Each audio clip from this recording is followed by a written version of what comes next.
ये देश में कोई भी बाबर का निशान नहीं रहना चाहिए, बिल्कुल गलत बात है।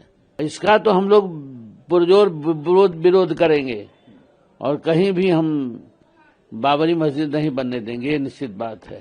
भारत की भूमि पर अगर ये हुमायूं कबीर जो जघन्य अपराध कर रहे हैं, ये दुर्भाग्यपूर्ण है। यहाँ असुरों का, आक्रांताओं का मस्जिद नहीं बनेगा। यहाँ पे भगवान श्री राम जो समग्र वसुधा के उत्थान करने वाले हैं, उनकी जयकार होगी। बोले बाबर आक्रांता था, लुटेरा था, लुटेरा बनकर के देश में आया और खूब लूटा देश को। इसलिए कहीं भी देश के अंदर बाबरी मस्जिद बनना नहीं चाहिए और न बनने देंगे हम। ये राष्ट्र हिंदुओं का है, भगवान राम का है और कोई बाबरी मस्जिद अयोध्या में थी ही नहीं। वहां तो राम जी की जन्मभूमि थी। लुटेरों ने, आक्रांताओं ने आकर के भगवान श्री राम जी के मंदिर पर आक्रमण किया, लूटा, ध्वस्त किया और उस पर ऊपर में थोड़ा मोड़ा केवल मस्जिद का रूप दे दिया। मस्जिद नहीं था, वो भगवान श्री राम जी का मंदिर ही था। इसलिए देश में कोई भी बाबर का निशान नहीं रहना चाहिए, बिल्कुल गलत बात है। महाराज जी क्या कहते हैं, सरकार के इस पर हस्तक्षेप करना चाहिए? भारत सरकार बिल्कुल करना चाहिए। सरकार को चाहिए, अब कोई आक्रांताओं का नाम नहीं होना चाहिए। ये राम जी की जन्मभूमि है, राम जी का देश है। इन आक्रांताओं के लिए कोई स्थान नहीं होना चाहिए। सरकार को पहल करनी चाहिए इस पर कार्रवाई के लिए। इसका तो हम लोग पुरजोर विरोध करेंगे और कहीं भी हम बाबरी मस्जिद नहीं बनने देंगे, ये निश्चित बात है। इसको लेकर सड़क पर उतरेंगे आप लोग? बिल्कुल आंदोलन करेंगे।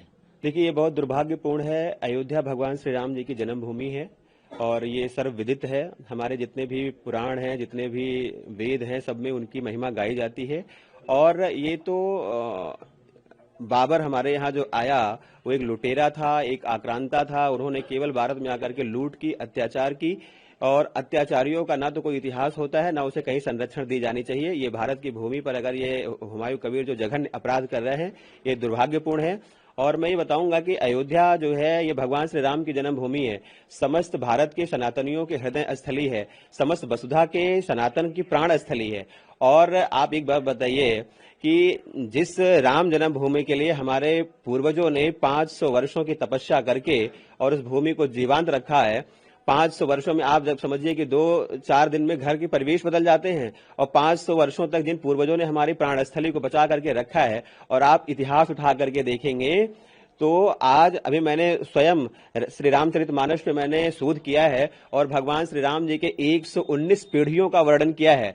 तो जिसके 119 पीढ़ियों का जो है पूरी डेटा विद्यमान हो, जिन्हें सारे पुराणों में, सारे जो है वेद वेदांग में सब में गाई जा रही हो, उनकी महिमा पे झूठा और मिथ्या आरोप लगाना, ये इन लोगों की बड़ी साजिश थी, जिसे जो है हमारी सरकार ने, हमारे जो है सुप्रीम कोर्ट ने, सब ने पूरी जो है उसकी जांच पड़ताल करके भगवान श्री राम जन्मभूमि की स्थापना कराई है। उस पर अगर कोई उंगली उठाता है तो वो बहुत ही निंदनीय है। और जिस तरह से ये जो है अकबर हुमायूं कृत्य करने जा रहे हैं, मैं देखिए, मैं ये नहीं कहता, सबकी अपनी पद्धति है, सबकी अपनी विधान है, सब कर सकते हैं, लेकिन किसी भी आतंकी का, किसी भी दुराचारी का, किसी भी ऐसे कुकृत्य करने वाले व्यक्तित्व के बारे में उसका जो है कोई भी ऐसा स्थल निर्माण करना जहां पर जो है उसकी समुचित स्तुति की जा सके, ये बहुत ही निंदनीय है। ऐसी घटना नहीं होनी चाहिए और इसके खिलाफ अयोध्या, सनातन और भारत के सभी सनातनी जो है एक आवाज उठाएंगे और ऐसे दुराचारियों के खिलाफ। अभी देखिए, हम लोगों ने एक आवाज उठाया था, पाठ्यक्रम में भी हमारे बहुत सारी ऐसी बदलाव हुए हैं,